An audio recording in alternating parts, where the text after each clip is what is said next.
আজ বানাবো পেয়ারা মাখা। তার জন্য সব পেয়ারাগুলোকে কুচি কুচি করে কেটে নিয়েছি।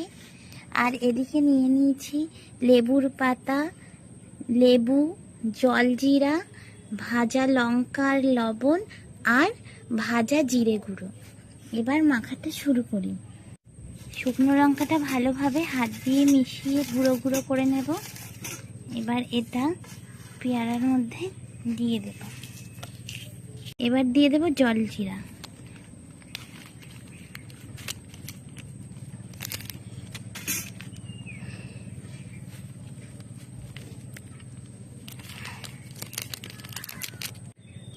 এবার এর মধ্যে দিয়ে দেব ভাজা জিরের গুঁড়ো।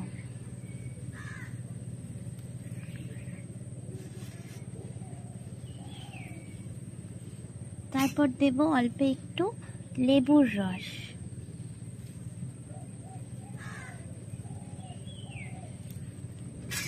তারপর ফ্লেভারের জন্য দিয়ে দেব খানিকটা লেবুর পাতা।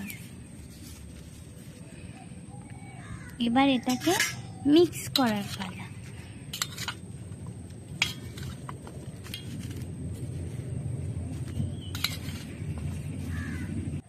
দেখো তো কেমন লাগছে মাখাটা। পেয়ারা মাখা রেডি। এবার খেয়ে দেখতে হবে।